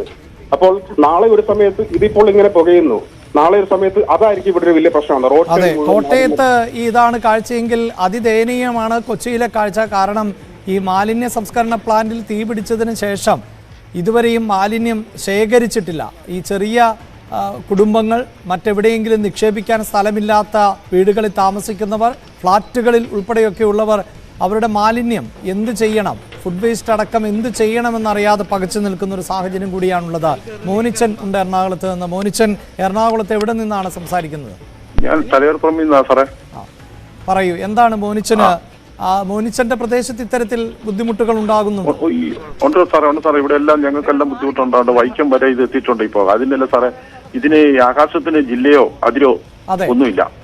മാത്രമല്ല, അങ്ങനെ നോക്കുമ്പോൾ വളരെ പെട്ടെന്ന് അടുത്ത പ്രദേശം കൂടിയാണ്. നമ്മൾ റോഡിലൂടെ പോകുന്ന അകലമൊന്നുമില്ലല്ലോ. ഇല്ലില്ല, ആകാശം എന്ന് കഴിയുമ്പോഴേക്ക് അത് മൊത്തം പകരം കാറ്റ് അങ്ങോട്ട് പോകുന്നു, ആ ദിശയിലോട്ടെല്ലാം പറയും. അവർക്ക് ആകാശത്ത് എത്തിക്കഴിയുമ്പോഴേക്ക് ഇതിന് ജില്ലാ പഞ്ചായത്ത് അടിസ്ഥാന ഭരണസമിതി ഒന്നുമില്ല. ഇതിനകത്ത് പറയാനുള്ള സാറേ, പല തുള്ളി പെരുവെള്ളം നമ്മൾ ഇതുപോലെ തന്നെ ഈ ഭരണം വന്നു കഴിഞ്ഞപ്പോൾ നമ്മൾ ഈ ഭരിക്കുന്ന പാർട്ടിക്കാരും പ്രതിപക്ഷവും അല്ലാത്തവരും എല്ലാം പറഞ്ഞു ഡാം എല്ലാം അടച്ചു വെച്ചത് പ്രളയം ഉണ്ടാക്കുന്നു. ഇത് അടച്ചു വെച്ചിട്ട് അവസാനം തുറന്നു വിട്ടപ്പോൾ ഒരു പ്രളയം ഉണ്ടായില്ല എന്ന് പറഞ്ഞാലല്ലേ ഇത് കൂട്ടി ഇട്ടിട്ടല്ല സാറേ. 2, 5, 8 വർഷമായ സാധനം കിടപ്പണം ഇപ്പൊ വെളിപ്പെടുത്തുക. ഇത് കൊണ്ടുവരുമ്പോ അന്നേരം ഇത് എന്നാന്ന് വെച്ചാൽ തീർത്തു കഴിഞ്ഞാൽ കുഴപ്പമുണ്ട്. അതുപോലെ തന്നെ തീർച്ചയായും ഭരണകൂടങ്ങൾ അതാത് കാലഘട്ടങ്ങളിൽ ചെയ്യേണ്ട പ്രവൃത്തികൾ കൃത്യമായി ചെയ്യാത്തതിന്റെ തിക്തഫലമാണ്. ഇപ്പോൾ രഘു പന്തളത്തിൽ നിന്ന് ചേരുന്നുണ്ട്. രഘു, ഇപ്പോൾ ഈ തലയോലപ്പറമ്പ് നിന്നാണ് ഒരു പ്രേക്ഷകൻ വിളിച്ചത്. അവിടെ വരെ ഈ പുക എത്തിയിരിക്കുന്നു എന്ന് അദ്ദേഹം പറയുന്നു. അപ്പോൾ സ്വാഭാവികമായി അത്രമേൽ വ്യാപിക്കുന്നുണ്ട് ഈ പുകയെന്നാണ് മനസ്സിലാക്കാൻ സാധിക്കുന്നത്. രഘു ഉൾപ്പെടുന്ന പ്രദേശത്ത് ഈ മാലിന്യ പ്രതിസന്ധി ഉണ്ടോ എന്ന് ചോദിച്ചു കഴിഞ്ഞാൽ ഇതെല്ലായിടത്തും ഉണ്ട്. പക്ഷെ ഇതിനൊരു യാതൊരു കാഴ്ചപ്പാടുമില്ലാതെ ചെയ്യുന്നതുകൊണ്ടാണ്. ഇത് ശരിക്കും പറഞ്ഞാൽ ഇതൊരു കേരളത്തിന്റെ ഒരു ബോംബാണ് ഈ മാലിന്യം. അത്രമാത്രമേ പറയാനുള്ളൂ. അതായത് 5 വർഷം മാറി ഭരിച്ചിട്ട് ജനങ്ങളെ ബുദ്ധിമുട്ടിക്കുക, അത്ര മാത്രമേ പറയാനുള്ളൂ. തീർച്ചയായും രഘു പറയുന്നത് വളരെ പ്രധാനപ്പെട്ട ഒന്നാണ്. ഇന്നിപ്പോൾ ബ്രഹ്മപുരത്താണ് എങ്കിൽ നാളെ ചെറിയ പഞ്ചായത്തുകളെ പോലും, അതായത് ഗ്രാമപ്രദേശങ്ങളെ പോലും ഇത്തരത്തിൽ ബാധിച്ചേക്കാം. അതുകൊണ്ട് ദീർഘവീക്ഷണത്തോടു കൂടിയുള്ള ഇടപെടലാണ് ഭരണകൂടങ്ങളുടെ ഭാഗത്ത് നിന്ന് ഉണ്ടാകേണ്ടത്. മാലിന്യം എവിടെയെങ്കിലുമൊക്കെ തള്ളുന്ന ഒരു ശീലം അത് അവസാനിപ്പിക്കേണ്ടതുണ്ട് എന്ന് രഘു പറയുന്നു. വളരെ നന്ദി രഘു പ്രതികരിച്ചതിന്. പ്രേക്ഷകരുടെ പ്രതികരണങ്ങൾ ഇനിയും തുടരും. ഇപ്പോൾ കളക്ടർ, മേയർ, MLA അടക്കമുള്ളവർ ബ്രഹ്മപുരത്തെ സാഹചര്യം വിലയിരുത്തുകയാണ്. ആ വാർത്തകളിലേക്ക് തന്നെ തിരികെ എത്താം ഇടവേളയ്ക്ക് ശേഷം.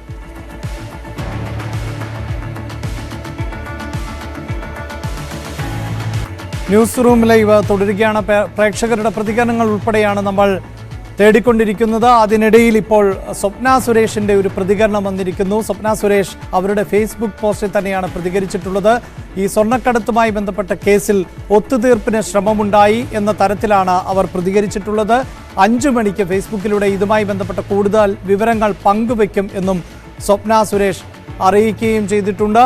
പ്രത്യേകിച്ച് ലൈഫ് മിഷൻ ഉൾപ്പെടെയുള്ള ഇടപാടുകളുമായി ബന്ധപ്പെട്ട് ഇപ്പോൾ CM രവീന്ദ്രനെ അടക്കം ED ചോദ്യം ചെയ്ത പശ്ചാത്തലമുണ്ടായിരുന്നു. അതിനു മുമ്പ് ശിവശങ്കറിനെ ചോദ്യം ചെയ്ത പശ്ചാത്തലമുണ്ട്. ആ ഘട്ടത്തിൽ ഒക്കെ സ്വപ്ന സുരേഷ് പ്രതികരണങ്ങളുമായി എത്തിയിരുന്നു. CM രവീന്ദ്രനെ ചോദ്യം ചെയ്യുന്നതിന് മുമ്പായിരുന്നു സ്വപ്ന ഇത്തരം അഴിമതികളുമായി ബന്ധപ്പെട്ട് CM രവീന്ദ്രനെ കൂടി ചോദ്യം ചെയ്യണം എന്ന് നേരത്തെ മാധ്യമങ്ങളോട് പ്രതികരിച്ചത്. അതിന് പിന്നാലെ തന്നെ എൻഫോഴ്സ്മെന്റ് ഡയറക്ടറേറ്റ് എത്തിയ സാഹചര്യം, CM രവീന്ദ്രനിലേക്ക് എത്തിയ സാഹചര്യമുണ്ട്. മുഖ്യമന്ത്രിക്ക് എതിരെ മാത്രമായിരുന്നില്ല, മുഖ്യമന്ത്രിയുടെ മകൾക്ക് നേരെയും അതോടൊപ്പം തന്നെ വിദേശത്തുള്ള മകന് നേരെയുമുള്ള വിമർശനം സ്വപ്ന സുരേഷ് ഉന്നയിക്കുകയും ചെയ്തിരുന്നു. എന്തായാലും സ്വർണ്ണക്കടത്തുമായി ബന്ധപ്പെട്ട വിവിധ ഏജൻസികളുടെ അന്വേഷണം പുരോഗമിച്ചുകൊണ്ട് ഇരിക്കുകയാണ്. അതിനിടയിലാണ് ഒത്തുതീർപ്പിന് ശ്രമമുണ്ടായി എന്ന തരത്തിൽ സ്വപ്നയുടെ ഭാഗത്ത് നിന്ന് ഇപ്പോൾ ഒരു പ്രതികരണം വന്നിട്ടുള്ളത്. സുവി വിശ്വനാഥനാണ് വാർത്തയുടെ വിശദാംശങ്ങൾ നൽകുക. സുവി, മറ്റൊന്നും കൂടുതലായി ഈ ഫേസ്ബുക്കിൽ പ്രതികരിച്ചിട്ടില്ല. 5 മണിക്ക് ഇതിൻ്റെ കൂടുതൽ വിവരങ്ങൾ പുറത്തുവിടും എന്ന് മാത്രമാണ് സ്വപ്നയുടെ ഭാഗത്ത് നിന്ന് ഇപ്പോഴുണ്ടായിട്ടുള്ള പ്രതികരണം. എങ്കിൽ പോലും അത് ആരുടെ ഭാഗത്ത് നിന്നാണ് അത്തരം ഒത്തുതീർപ്പ് ശ്രമം ഉണ്ടായത്, ആരാണ് അതിന് ശ്രമിച്ചത് എന്നതൊക്കെ ഇനി അറിയേണ്ടതുണ്ട്. സുവി വിശ്വനാഥൻ.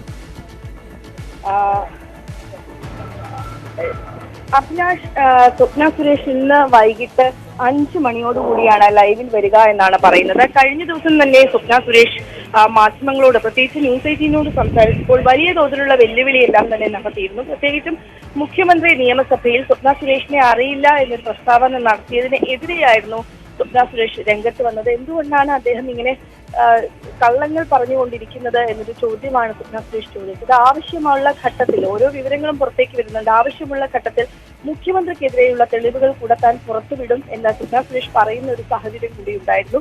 ഏതായാലും ഇന്ന് വൈകിട്ട് 5 മണിക്ക് സ്വപ്ന സുരേഷ് വീണ്ടും ലൈവിൽ വരികയാണ്. എന്തെല്ലാം പുതിയ വിവരങ്ങളായിരിക്കും സ്വർണ്ണക്കടത്ത് കേസ് പ്രതിയായ സ്വപ്ന സുരേഷ് പുറത്തുവിടുക എന്നതാണ് ഏവരും ഉറ്റുനോക്കിക്കൊണ്ടിരിക്കുന്നത്. ഒപ്പം തന്നെ നമ്മൾ എടുത്തു പറയുന്ന മറ്റൊരു കാര്യം, സ്വർണ്ണക്കടത്ത് കേസ് പ്രതി ആണ്, അതുകൊണ്ട് അവരുടെ വാക്കുകൾ വിശ്വസിക്കേണ്ട എന്ന് പറയുമ്പോൾ പോലും എൻഫോഴ്സ്മെന്റ് ഡയറക്ടറേറ്റ് നടത്തുന്ന അന്വേഷണങ്ങൾ സ്വപ്ന സുരേഷ് പറയുന്ന രീതിയിലേക്ക് തന്നെ മാറുന്ന ഒരു സാഹചര്യമുണ്ട്. പ്രത്യേകിച്ച് മുഖ്യമന്ത്രിയുടെ അഡീഷണൽ പ്രൈവറ്റ് സെക്രട്ടറിയായ CM രവീന്ദ്രനെ കൂടെ എൻഫോഴ്സ്മെന്റ് ഡയറക്ടറേറ്റ് വിളിച്ചു വരുത്തി ചോദ്യം ചെയ്യുന്ന സാഹചര്യം ഉണ്ടായിരുന്നു. അദ്ദേഹത്തിന്റെ അറസ്റ്റിലേക്ക് ഉൾപ്പെടെ കടക്കുമോ എന്ന ആശങ്കകൾ നിലനിൽക്കുന്നതിനിടയിലാണ് സ്വപ്ന സുരേഷ് ഇപ്പോൾ വീണ്ടും ലൈവിൽ വരും എന്ന് പറയുന്നത്. ഒപ്പം തന്നെ ഈ സ്വപ്ന സുരേഷുമായി ബന്ധപ്പെട്ട് ഒത്തുതീർപ്പ് ശ്രമങ്ങൾ, സ്വർണ്ണക്കടത്ത് കേസിൽ ഒത്തുതീർപ്പ് ശ്രമങ്ങൾ നടന്നു എന്ന ആരോപണം, വലിയ തോതിലുള്ള ആരോപണങ്ങൾ ഉന്നയിക്കപ്പെടുന്ന ഒരു സാഹചര്യമുണ്ട്. ഏതായാലും ആ കാര്യങ്ങൾ കൂടിയായിരിക്കും ഇന്ന് സ്വപ്ന സുരേഷ് വിശദീകരിക്കുക എന്നാണ് നമുക്ക് മനസ്സിലാക്കാൻ സാധിക്കുന്നത്. അഭിലാഷ്. സുവി, തീർച്ചയായും സ്വപ്ന സുരേഷും പ്രതിയായിട്ടുള്ള കേസാണ്. ഇത്തരം പ്രതികരണങ്ങളെല്ലാം ഉണ്ടാകുമ്പോൾ സ്വപ്നയെ എതിർക്കുന്നവർ വിമർശിക്കുന്നത് അവർ ഒരു കള്ളത്തരം ചെയ്ത വ്യക്തിയല്ലേ, അതുകൊണ്ട് അവർ പറയുന്നത് എങ്ങനെ വിശ്വസിക്കും എന്നതുൾപ്പെടെയുള്ള കാര്യങ്ങളാണ്.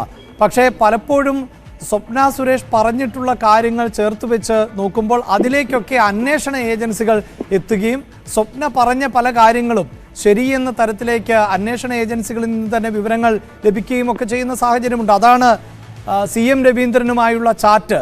സ്വാഭാവികമായും വെറുതെ ഒരു സ്ത്രീയുമായി എന്തിന് ചാറ്റ് ചെയ്യണം എന്ന സാമാന്യമായ യുക്തി ജനങ്ങൾക്ക് തോന്നുമല്ലോ, ഇത്രയും പ്രധാനപ്പെട്ട പദവികൾ ഒക്കെ വഹിക്കുന്ന ആളുകൾ.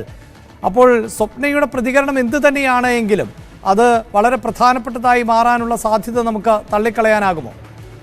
തീർച്ചയായും സ്വപ്നയുടെ പ്രതികരണം എന്തു തന്നെയായാലും അത് CPM-നെ സംബന്ധിച്ചും സർക്കാരിനെ സംബന്ധിച്ചും ഒരുപക്ഷെ ഒരു വ്യാപകമായ ഫലം ഉണ്ടാകുന്നതായിരിക്കും എന്നാണ് നമുക്ക് പ്രതികരണങ്ങൾ ഉണ്ടാകുന്നതായിരിക്കും എന്നാണ് മനസ്സിലാക്കാൻ സാധിക്കുന്നത്. പ്രത്യേകിച്ചും കഴിഞ്ഞ ദിവസങ്ങളിലെല്ലാം തന്നെ ഈ ലൈഫ് മിഷൻ കോഴ ഇടപാടുമായി ബന്ധപ്പെട്ട് അവർ നിരവധി കാര്യങ്ങൾ പറയുന്നുണ്ടായിരുന്നു.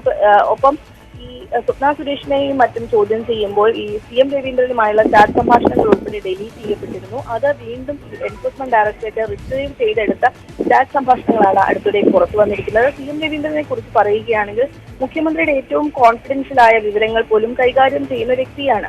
ആ ഒരു വ്യക്തി ഇത്തരത്തിൽ നമ്മളത് സ്വകാര്യ സംഭാഷണമാണ് എന്ന് പറയുമ്പോൾ പോലും സ്വപ്ന സുരേഷിന്റെ ഭാഗത്ത് നിന്ന് അത്തരത്തിൽ ലൈംഗിക ചുവയുള്ള എന്തെങ്കിലും ഒരു പരാമർശമോ അല്ലെങ്കിൽ അത് പ്രോത്സാഹിപ്പിക്കുന്ന തരത്തിലുള്ള എന്തെങ്കിലും ഒരു കാര്യങ്ങളോ ഒന്നും തന്നെ ആ ചാറ്റുകളിൽ നമ്മൾ കണ്ടിട്ടില്ല. ഇതുവരെ പുറത്തുനിന്ന് ചാറ്റുകളിൽ കണ്ടിട്ടില്ല. പക്ഷെ CM രവീന്ദ്രന്റെ ഭാഗത്തു നിന്ന് ഇത്രയും അശ്ലീല ചുവയുള്ള ചാറ്റുകൾ പുറത്തു വന്ന ഒരു സാഹചര്യം കൂടിയുണ്ട്. ഈ എല്ലാ സാഹചര്യങ്ങളും കൂടെ പരിഗണിച്ച് നോക്കുമ്പോൾ സ്വപ്ന സുരേഷ് ഇതുമായി ബന്ധപ്പെട്ട കൂടുതൽ വെളിപ്പെടുത്തലുകളിലേക്ക് കടക്കും എന്ന് തന്നെ വേണം മനസ്സിലാക്കാൻ. പ്രത്യേകിച്ചും സ്വർണ്ണക്കടത്ത് കേസുമായി ബന്ധപ്പെട്ട ഒത്തുതീർപ്പുകൾ നടന്നു അല്ലെങ്കിൽ അതിനുള്ള ശ്രമങ്ങൾ നടന്നു എന്ന് വിവരങ്ങൾ അഭ്യൂഹം നിലനിൽക്കുന്ന പശ്ചാത്തലത്തിലാണ് അവർ ഇപ്പോൾ ലൈവിൽ വരാൻ തയ്യാറായിരിക്കുന്നത്. ഏതായാലും വരെ ഇപ്പോൾ ജ്യോതികുമാർ ചാമക്കാല ടെലിഫോൺ ലൈനിലുണ്ട്. ജ്യോതികുമാർ ചാമക്കാല, ഈ വിഷയത്തിൽ വലിയ തോതിൽ ഉള്ള എതിർപ്പുകളും വിയോജിപ്പുകളും ഒക്കെ നേരിടുന്ന ആൾ കൂടിയാണ് സ്വപ്ന സുരേഷ്. പ്രത്യേകിച്ച് അധികാരത്തിൽ ഇരിക്കുന്നവരോ അധികാരത്തിൻ്റെ ഭാഗമായിട്ടുള്ളവരോ ഒക്കെയാണ് മറുചേരിയിൽ നിൽക്കുന്നത്. അപ്പോഴും സ്വപ്ന ഉറപ്പിച്ച് തന്നെ മുന്നോട്ട് പോകുന്നു, ഉറച്ചു തന്നെ മുന്നോട്ട് പോകുന്നു. ഇപ്പോൾ ഇതുമായി ബന്ധപ്പെട്ട ഒത്തുതീർപ്പ് ശ്രമമുണ്ടായി, അക്കാര്യം വെളിപ്പെടുത്തും എന്നാണ് സ്വപ്ന പറയുന്നത്. അതിനെ എങ്ങനെയാണ് നമുക്ക് നോക്കിക്കാണേണ്ടത്? അല്ല, ഇത്തരത്തില് ഈ സ്വർണ്ണക്കടത്ത് കേസുമായി ബന്ധപ്പെട്ട ഒത്തുതീർപ്പിനുള്ള ശ്രമം നടന്നുവെന്നും ഒത്തുതീർപ്പ്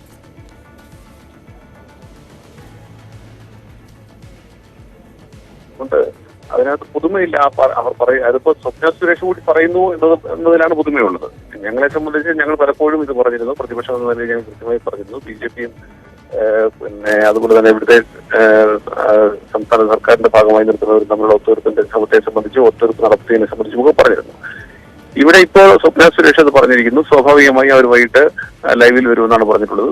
അവർ അങ്ങനെ വരുമ്പോൾ അവർക്ക് അതിന് ഉപോത്ബലകമായ കാര്യങ്ങളും ഉണ്ടാകാം. താങ്കളോട് സൂചിപ്പിച്ചതുപോലെ സ്വപ്ന സുരേഷ് ഈ നിലവിലുള്ള ഭരണ സംവിധാനത്തിനെ എതിർത്തുകൊണ്ടാണ് നിൽക്കുന്നത് എന്ന് പറയുമ്പോൾ അത് ശരിയാണ്. പക്ഷെ അത് പറയുമ്പോഴും അവർ കേസിൽ പ്രതിയാണ് എന്ന യാഥാർത്ഥ്യം നമ്മുടെ മുമ്പിലുള്ളപ്പോഴും അവർ പറയുന്നതിൽ എന്താണ് തെറ്റായി വന്നിട്ടുള്ളത് എന്നാണ് പ്രസക്തമായ ചോദ്യം. ഇവിടെ സ്വപ്ന സുരേഷ് പറഞ്ഞത് ഓരോന്നും ഒന്നിനു പുറകെ ഒന്നായി ശരിയായി വരുന്ന കാര്യങ്ങൾ നമ്മൾ കണ്ടുകൊണ്ടിരിക്കുന്നു. ഏറ്റവും അവസാനം അവർ നടത്തിയ വെളിപ്പെടുത്തലുകൾ പോലും ശരിയാണെന്ന് തെളിയുന്ന രീതിയിലേക്കാണ് കാര്യങ്ങൾ പോയിക്കൊണ്ടിരിക്കുന്നത്. അതുകൊണ്ട് തന്നെ പ്രതിപക്ഷം പറയുന്നു എന്നതിനപ്പുറത്തേക്ക് ഇതിനകത്ത് ഭാഗവാക്കായിരുന്ന സ്വപ്ന സുരേഷ് തന്നെ ഇത്തരത്തിലൊരു ഒത്തുതീർപ്പ് നടക്കുന്നു എന്ന് പറയുമ്പോൾ അതിന്റെ ഗൗരവം വളരെ കൂടുതൽ തന്നെയാണ്. വളരെ നന്ദി ജ്യോതികുമാർ ചാമക്കാല. സൂചിപ്പിച്ചതുപോലെ തന്നെ സ്വപ്ന സുരേഷ് കേസിലെ പ്രതിയാണ്. അതുകൊണ്ട് അവർ പറയുന്നതിന് എന്ത് വിശ്വാസ്യതയാണുള്ളത് എന്ന് ചോദിക്കുമ്പോൾ പോലും അവർ പറഞ്ഞ കാര്യങ്ങളിലേക്കും പേരുകളിലേക്കും വ്യക്തികളിലേക്കുമൊക്കെ അന്വേഷണ ഏജൻസികൾ കൂടി എത്തിയ ഒരു പശ്ചാത്തലം കൂടിയുണ്ട്. അതുകൊണ്ടാണ് സ്വപ്നയുടെ വെളിപ്പെടുത്തലുകളും പ്രതികരണങ്ങളുമെല്ലാം പ്രധാനപ്പെട്ടതായി മാറുന്നത്. വൈകിട്ട് 5 മണിക്ക് സ്വപ്ന സുരേഷ് പ്രതികരിക്കും എന്നാണ് അവർ തന്നെ അവരുടെ ഫേസ്ബുക്കിൽ കുറിച്ചിട്ടുള്ളത്. ഇടവേള. സ്വർണ്ണക്കടത്ത് കേസിൽ ഒത്തുതീർപ്പിന് ശ്രമം നടന്നതായി സ്വപ്ന സുരേഷ്. ഫേസ്ബുക്കിലൂടെയാണ് സ്വപ്ന സുരേഷ് ഇക്കാര്യം വ്യക്തമാക്കിയിട്ടുള്ളത്. വൈകിട്ട് 5 മണിക്ക് ഇത് സംബന്ധിച്ച് കൂടുതൽ വെളിപ്പെടുത്തലുകൾ ഉണ്ടാകും എന്നും സ്വപ്ന സുരേഷ് പറയുന്നു. സുവി വിശ്വനാഥൻ ചേരുന്നുണ്ട് വാർത്തയുടെ വിശദാംശങ്ങളുമായി. സുവി, നേരത്തെയും ഇത്തരത്തിൽ പല ആളുകളും ഇടനിലക്കാരുമൊക്കെ സംസാരിച്ചിരുന്നു എന്ന് സ്വപ്ന തന്നെ പറഞ്ഞ പശ്ചാത്തലമുണ്ട്. ഷാജ് കിരണിനെ പോലെയുള്ള പേരുകൾ കടന്നു വന്ന ഒരു പശ്ചാത്തലമുണ്ട്. ഇതിപ്പോൾ കുറച്ചുകൂടി ഗൗരവമുള്ളതായി ഈ വിഷയത്തെ നോക്കിക്കാണുന്നു എന്ന് വേണമോ നമുക്ക് സ്വപ്നയുടെ പ്രതികരണത്തിൽ നിന്ന് മനസ്സിലാക്കാൻ? Abhilash, enforcement directorate life mission കോഴ ഇടപാടുമായി ബന്ധപ്പെട്ട കേസ് കൂടുതൽ ഊർജിതമാക്കുകയും സ്വർണ്ണക്കടത്ത് കേസിലും അന്വേഷണം ഊർജിതമാകും എന്നൊരു പ്രതീതി ഉണ്ടാകുകയും ചെയ്യുന്ന ഒരു പശ്ചാത്തലത്തിലാണ് ഇപ്പോൾ ഒത്തുതീർപ്പ് നടന്നു എന്ന തരത്തിലുള്ള സ്വപ്ന സുരേഷിന്റെ ഒരു പ്രതികരണം വരുന്നത്. ഇന്ന് ഫേസ്ബുക്കിലൂടെയാണ് അവർ ഇക്കാര്യം പറഞ്ഞിരിക്കുന്നത്. ഒറ്റ വരിയാണ് പറഞ്ഞിരിക്കുന്നത്. കൂടുതൽ വിവരങ്ങൾ വൈകിട്ട് 5 മണിക്ക് ലൈവിൽ വരുമ്പോൾ പറയാം എന്നാണ് സ്വപ്ന സുരേഷ് വ്യക്തമാക്കിയിരിക്കുന്നത്. നമുക്ക് നേരത്തെ അറിയാം, ഈ ഷാജ് കിരൺ ഉൾപ്പെടെ ഈ സ്വർണ്ണക്കടത്ത് കേസുമായി ബന്ധപ്പെട്ട് ഈ ഒത്തുതീർപ്പ് ശ്രമങ്ങൾ നടന്നു എന്ന ആരോപണം ഉയർന്നിരുന്നു. അത് മുഖ്യമന്ത്രിയുമായി സംസാരിച്ചു എന്നതുൾപ്പെടെയുള്ള കാര്യങ്ങൾ ഷാജ് കിരൺ ആദ്യം പറയുകയും മറ്റും ചെയ്തിരുന്നു. ആ സമയത്ത് ചില വളരെ നാടകീയമായ സംഭവ വികാസങ്ങൾ ഉണ്ടാവുകയും ചെയ്തിരുന്നു. സ്വപ്ന സുരേഷിന്റെ കൂടെയുള്ള സരിത്തിനെ ക്രൈംബ്രാഞ്ച് കസ്റ്റഡിയിലെടുക്കുന്നു. അങ്ങനെ അത്തരത്തിൽ വലിയ നാടകീയ സംഭവ വികാസങ്ങൾ ഉണ്ടാവുകയും ചെയ്തു. ഒടുവിൽ ഷാജ് കിരണിനെ തന്നെ അറസ്റ്റ് ചെയ്യുന്ന ഒരു സാഹചര്യത്തിലേക്ക് എത്തുകയും ചെയ്യുന്നുണ്ടായിരുന്നു. ഇതിനിടയിലാണ് ആ സംഭവങ്ങളെല്ലാം തന്നെ എല്ലാവരും പരിഗണിക്കാതെ, അതായത് അത് വെറും തള്ളിക്കളഞ്ഞിരിക്കുന്ന അവസ്ഥയിലാണ് ഇപ്പോൾ സ്വർണ്ണക്കടത്ത് കേസിൽ ഒത്തുതീർപ്പ് ശ്രമങ്ങൾ നടന്നു എന്ന ഒരു വാർത്തയുമായി സ്വപ്ന സുരേഷ് തന്നെ രംഗത്ത് വരുന്നത്. കഴിഞ്ഞ ദിവസങ്ങളിൽ നിയമസഭയിലും മറ്റും ഇക്കാര്യം കൂടുതൽ ചർച്ചയാവുകയും ചെയ്ത പശ്ചാത്തലമുണ്ട്. ആ ചർച്ചയ്ക്കിടയിലാണ് സ്വപ്ന സുരേഷ് പറയുകയും ചെയ്തിരുന്നു. ആ ചർച്ചയ്ക്കിടയിൽ സ്വപ്ന സുരേഷിനെ അറിയില്ല എന്ന് മുഖ്യമന്ത്രി പറഞ്ഞ ഒരു സാഹചര്യത്തിൽ മുഖ്യമന്ത്രിയെ കുടുംബത്തെ വെല്ലുവിളിച്ചുകൊണ്ട് സ്വപ്ന സുരേഷ് രംഗത്ത് വന്നിരുന്ന ഒരു സാഹചര്യം കൂടിയുണ്ട്. അതുകൊണ്ട് തന്നെ ഇത്തവണ സ്വപ്ന സുരേഷ് എത്തുമ്പോൾ എന്തെല്ലാം കാര്യങ്ങളാണ് ഇതിൽ വരിക, എന്തെല്ലാം കാര്യങ്ങൾ അവർ വെളിപ്പെടുത്തും ഉൾപ്പെടെയുള്ള കാര്യങ്ങളാണ് ഇപ്പോൾ ചർച്ചയാവുന്നത്. തനിക്ക് ഒരു പേടിയുമില്ല. ഒരു നിരാലംബയായ ഒരു സ്ത്രീയോട് മുഖ്യമന്ത്രി ഇത്തരത്തിൽ ചെയ്യുന്നത് ശരിയല്ല, തന്നെ മുഖ്യമന്ത്രിക്ക് അറിയില്ല എന്നെങ്ങനെയാണ് പറയുക എന്നായിരുന്നു സ്വപ്ന സുരേഷ് ചോദിച്ചിരുന്നത്. ഏതായാലും ഇന്ന് വൈകിട്ട് 5 മണിക്ക് ലൈവിൽ വന്ന് കൂടുതൽ ഒത്തുതീർപ്പ് ശ്രമങ്ങൾ ഉണ്ടായോ, അതുമായി ബന്ധപ്പെട്ട എന്തെല്ലാം കാര്യങ്ങളാണ് നടന്നത് എന്ന് സ്വപ്ന സുരേഷ് വിശദീകരിക്കും. 5 മണിക്ക് ലൈവിൽ താൻ ഇതുമായി ബന്ധപ്പെട്ട കൂടുതൽ വെളിപ്പെടുത്തലുകൾ നടത്തും എന്നാണ് സ്വപ്ന സുരേഷ് വ്യക്തമാക്കിയിട്ടുള്ളത്. എന്തായാലും സ്വർണ്ണക്കടത്ത് കേസിൽ ഒത്തുതീർപ്പ് ശ്രമം നടന്നു എന്നാണ് സ്വപ്ന സുരേഷ് വ്യക്തമാക്കിയിട്ടുള്ളത്. 5 മണിക്ക് താൻ കൂടുതൽ കാര്യങ്ങൾ വെളിപ്പെടുത്തുമെന്നും സ്വപ്ന സുരേഷ് പറയുന്നു. ഈ ന്യൂസ് ബുള്ളറ്റിൻ പൂർണ്ണമാകുന്നു. നമസ്കാരം.